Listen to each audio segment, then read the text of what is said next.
भारत के मंदिरों में ताकत होती तो मोहम्मद बिन कासिम ना आया होता। भारत के मंदिरों में ताकत होती तो महमूद गजनवी ना आया होता। भारत के मंदिरों में ताकत होती तो मोहम्मद घोरी ना आया होता और इस दुर्ग को लूटने का काम न किया होता। इसका मतलब मंदिरों में ताकत नहीं थी। नमस्कार, मैं सुष्मिता मिश्रा। आप देख रहे हैं 4 PM news network. Uttar Pradesh के कौशाम्बी जिले में समाजवादी पार्टी के कार्यालय में आयोजित अंबेडकर जयंती कार्यक्रम के दौरान सपा के राष्ट्रीय महासचिव और मंझनपुर से विधायक इंद्रजीत सरोज ने एक ऐसा बयान दिया जिसने सूबे की सियासत में भूचाल ला दिया।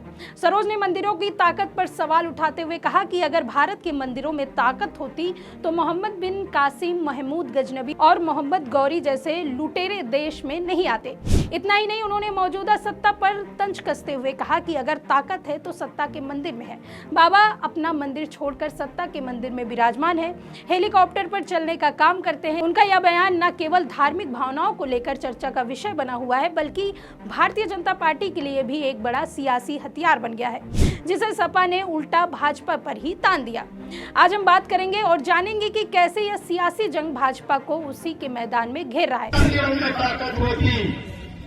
तो मोहम्मद बिन कासिम ना आया होता। भारत के मंदिरों में ताकत होती तो महमूद गजनवी ना आया होता।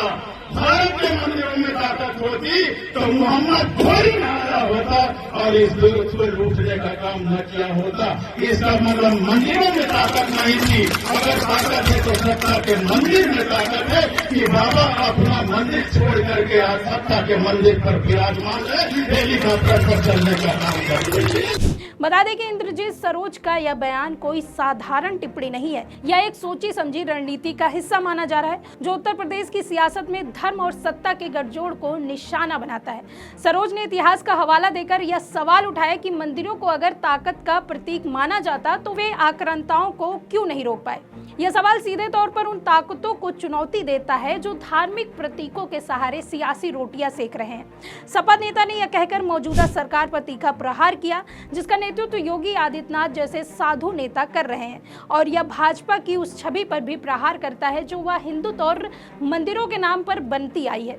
लेकिन सवाल यह है कि क्या यह बयान केवल धार्मिक भावनाओं को भड़काने के लिए किया गया है या इसके पीछे सपा की कोई बड़ी रणनीति है। उत्तर प्रदेश में 2027 के विधानसभा चुनाव नजदीक आ रहे हैं और सपा इस बार दलित, पिछड़ों और अल्पसंख्यक वोटों को एकजुट करने की रणनीति पर काम कर रही है। सरोज का यह बयान अंबेडकर जयंती के मौके पर आया, जो दलित समुदाय के लिए बेहद महत्वपूर्ण दिन है। यह संदेश साफ है कि सपा खुद को उन लोगों की आवाज के रूप में पेश करना चाहती है जो धर्म के नाम पर सियासत से टूट चुके हैं, या यूं कहें कि पूरी तरह से परेशान हो चुके हैं और सामाजिक आर्थिक न्याय की मांग कर रहे हैं। आपको बता दें कि भाजपा की सियासत लंबे समय से मंदिरों और हिंदुत्व के इर्द गिर्द घूमती रही है। अयोध्या में राम मंदिर का निर्माण हो या काशी मथुरा की बात, पार्टी ने धार्मिक प्रतीकों को सियासी हथियार बनाया है। लेकिन जब सपा जैसे दल इन प्रतीकों पर सवाल उठाते हैं तो भाजपा के पास जवाब देने के बजाय केवल आक्रोश व्यक्त करने का रास्ता ही बचता है। सरोज के बयान ने भाजपा को उसी के जाल में फंसा दिया है। अगर भाजपा इस बयान को ज्यादा तूल देती है तो यह सपा को दलित और पिछड़े वर्गों के बीच और मजबूत कर सकती है।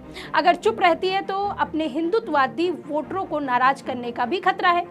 यह एक ऐसी सियासी चाल है जिसमें भाजपा हर तरफ से घिरती हुई नजर आ रही है। वहीं इंद्रजीत सरोज का यह तंज है कि बाबा अपना मंदिर छोड़कर सत्ता के मंदिर में विराजमान है, हेलीकॉप्टर पर चलने का काम करते हैं, सीधे तौर पर योगी आदित्यनाथ पर निशाना साधता है। योगी जो खुद को हिंदुत्व का प्रतीक और गोरखनाथ पीठ का महंत बताते हैं, उनकी छवि को सपा ने इस बयान से चुनौती दी है। यह बयान उस विडंबना को उजागर करता है जहां एक तरफ योगी मंदिरों और धर्म की बात करते हैं, वहीं दूसरी तरफ सत्ता की चकाचौंध में डूबे नजर आते हैं। उत्तर प्रदेश में योगी सरकार के शासनकाल में भले ही मंदिरों का काम हुआ हो, लेकिन आम जनता की समस्याएं, बेरोजगारी, महंगाई और सामाजिक अन्याय जस की तस बनी हुई है। सरोज का यह बयान उन लोगों की नसों को पकड़ता है जो सत्ता के इस दोहरे चरित्र से परेशान है। वहीं सपा ने इस मौके को भुनाने की कोशिश की ताकि वह उन लोगों को अपनी ओर खींच सके जो भाजपा के हिंदुत्ववादी नैरेटिव से बाहर सामाजिक आर्थिक मुद्दों पर बात करना चाहते हैं। वहीं अंबेडकर जयंती पर इस तरह का बयान देना सपा की रणनीति का हिस्सा है। बाबा साहब अंबेडकर दलित समुदाय के लिए न केवल एक नेता बल्कि सामाजिक क्रांति का प्रतीक है। उत्तर प्रदेश में दलित वोटर एक बड़ा सियासी समीकरण है और सपा लंबे समय से इस वोट बैंक को अपने पाले में लाने की कोशिश कर रही है। सरोज ने अपने बयान में जय भीम का नारा बुलंद करते हुए खुद को अंबेडकर का सच्चा सिपाही बताया और कहा कि इसी नारे की बदौलत वे 5 बार विधायक और 1 बार मंत्री बने। यह संदेश साफ है कि सपा अब जय श्री राम के जवाब में जय भीम को मजबूत करना चाहती है, लेकिन यह रणनीति जोखिमों से खाली नहीं है। उत्तर प्रदेश की सियासत में धर्म और जाति का मेल बेहद जटिल है। अगर सपा का यह बयान धार्मिक भावनाओं को ठेस पहुंचाने के रूप में देखा गया तो यह पार्टी के लिए उल्टा पड़ सकता है।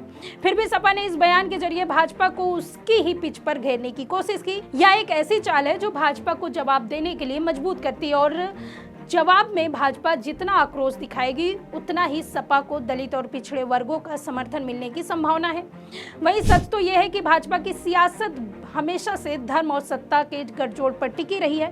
राम मंदिर आंदोलन से लेकर योगी आदित्यनाथ की बुलडोजर पॉलिटिक्स तक पार्टी ने हर मौके पर धार्मिक प्रतीकों का इस्तेमाल किया, लेकिन जब सपा जैसे दल इन प्रतीकों पर सवाल उठाते हैं तो भाजपा के पास कोई ठोस जवाब नहीं होता। आपको बता दें कि इंद्रजीत सरोज का बयान कोई साधारण टिप्पणी नहीं है, यह एक सियासी हथियार है जो भाजपा को उसी के मैदान में घेरने के लिए बनाया गया है। सपा ने इस बयान के जरिए न केवल धार्मिक प्रतीकों पर सवाल उठाए बल्कि सत्ता के दोहरे चरित्र को भी उजागर किया है।